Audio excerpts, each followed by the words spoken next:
She's a blogger, New York Times best-selling author, photographer, and TV personality, but you probably know her best as the Pioneer Woman. Ree Drummond is here with us today to share tips for cooking, entertaining, and maintaining your sanity during the busy holiday season. Ree, thanks so much for joining us.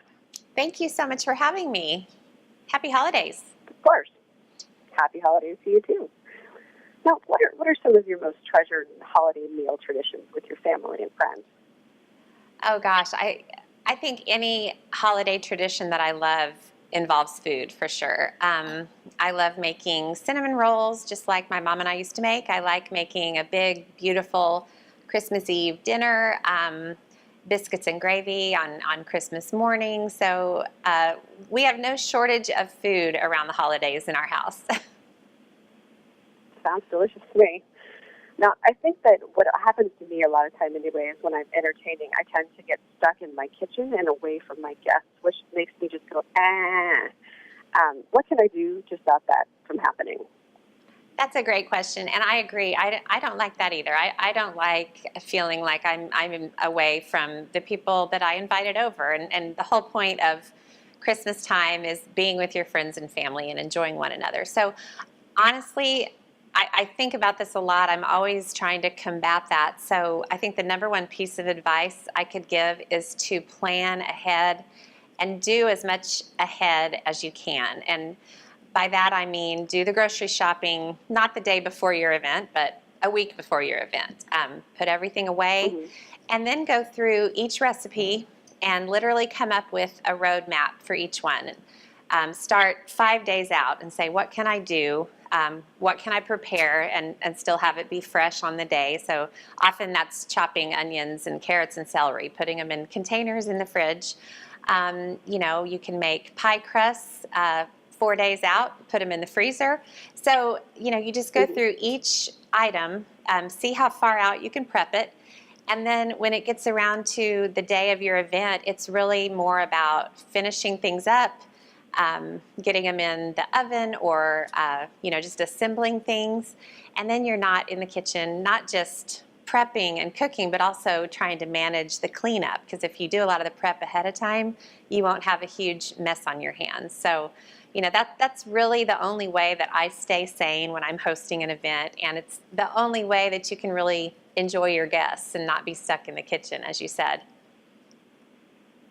And I like one of the things you said about prepping in advance. That's obviously also something that kids can help with, which is great because I have several of those, just like I know you do too. Yes. Kids are handy if you know how to use them. Yeah. For sure. Absolutely, yes. Okay, now, food-related gifts are super hot this year. Tell me about some of your favorite options. I love food gifts. I think it just solves so many dilemmas on what to get people because everybody loves food. Everybody loves Christmas cookies and fudge and treats. And it's actually more a gift of your time than money. So you can be pretty economical about it. So one of my favorite things to give is a platter of Christmas cookies. And when I grew up, my neighbors would bring my family assorted cookies on platters. So we literally would fill the kitchen island with cookie gifts from neighbors, and that's dwindled a little bit, but I've been kind of doing it more and more. I have a new holiday line at Walmart of dinnerware for the holidays, and so my plan this year is to take a stack of the dinner plates. They're all different patterns, so it's not just one pattern. I've got a red check and a beautiful Christmas tree and some poinsettias. And so I'm going to fill the dinner plates with the fudge and cookies and wrap them in cellophane and put a bow around them. And then the recipients they don't just get the cookies, but they get to keep the plate. And so it's kind of a little extra gift. They're not expensive, so it's kind of an affordable way to give a little bonus gift after the cookies are gone. That's going to be my plan this year. That's a great idea. My mom used to give away platters of cookies when I was growing up, too. So it's definitely my mom did, and she often used, disposable decorative plates, which are fine, but I think giving something a little more permanent is a nice little twist. Definitely. I can't agree more. Now, here's a different question for you. I made pizza last night and was shocked and dismayed at the last second to realize that I was all out of everything that resembled a tomato. So it makes me wonder, what are 3 things, either a food or a gadget, that every home cook should always have on hand, especially during this season? Oh, gosh. I'd have to have more than 3, but did you say food or gadget? Yeah, food or gadget. Food, I would say I could not accomplish anything that I do without butter. Because whether it's roast beef or roasted veggies or all the holiday cookies or cinnamon rolls, you take butter out of the equation and you're pretty much sunk. So butter, probably my number 1 ingredient. In terms of equipment or gadgets, I would say a good rimmed sheet pan is a great tool to have because it's for cookies, it's for candy. The rim keeps everything contained. It's for roasting veggies, roasting meat. I actually have stacks of them in my kitchen. As for number 3, oh gosh, I would have to add 20 more things, I think. Butter in a sheet pan, That's fine. a good knife, just a fun array of baking dishes and mixing bowls and serving bowls, and what I like to do around Christmas time is kind of keep it all out. So I have some cute serving bowls in my line that actually double as mixing bowls. Yes. So I'll keep them filled with fruit and just out on the counter. So if I need a bowl real quick, I'll just kind of throw out the fruit and whip it up. And it just saves time having them out on the counter. Awesome. Now, I have several friends who are huge fans of yours, including my own husband, who explained, "Oh my gosh, I love her," when I said I was going to be talking with you. Oh, so use sweet. So many of your recipes. Thank you. Oh, sure.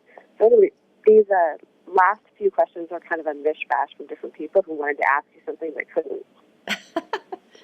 Suck it to me. Laura would like to know how your children reacted to your rise to fame. Oh gosh. I've been a blogger since 2006. I think my oldest child was 7 when I started blogging. I'd have to do maybe 7 or 8. So they've really just grown up,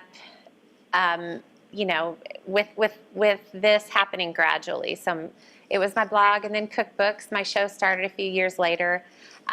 It's been a very gradual process and journey. So they're aware, that their mom might do a few things that their friends' moms don't do. But really, when we're home on the ranch, the word fame just really isn't at play. I have manure on my porch right now that I have to clean up later. So, we're very grounded here in the country. Sorry, I just said manure. Oh, that's okay. It happens sometimes. Now, Katie wants to know if you prefer sweet or salty snacks. Yes. Both.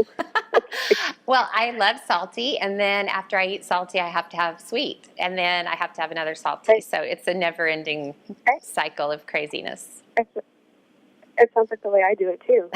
Now, Terry's interested in how you would incorporate your Christian upbringing and values into your business life. Well, I bring it in just as I do every aspect of my life, which is I try to do my best. I try to keep words at a minimum when it comes to matters of faith and just try to live the best life I can and make mistakes just like everyone and move on. And it's sort of, it's always in the background, very close in the background for me. Right. No, I totally know what you mean there. Okay, last one. Jen is wondering if Susie the Terrier from the Charlie the Ranch Dog books is real, and her boys want to know how Charlie is doing. And I think my sons would echo that same question because they do love that series. Charlie is doing great. He's getting a little old, but he's doing great. And yes, the books are real. They're based on real experiences with Charlie the Ranch Dog. Awesome. Now, where can my readers go to get more tips that we can use in the kitchen? Walmart.com/The Pioneer Woman. I've got videos and tips, recipes, lots of fun things to see. Sounds terrific. Okay, well, Ree, thank you so much for your time this morning, and I hope you have an absolutely wonderful holiday. Thank you so much. Merry Christmas.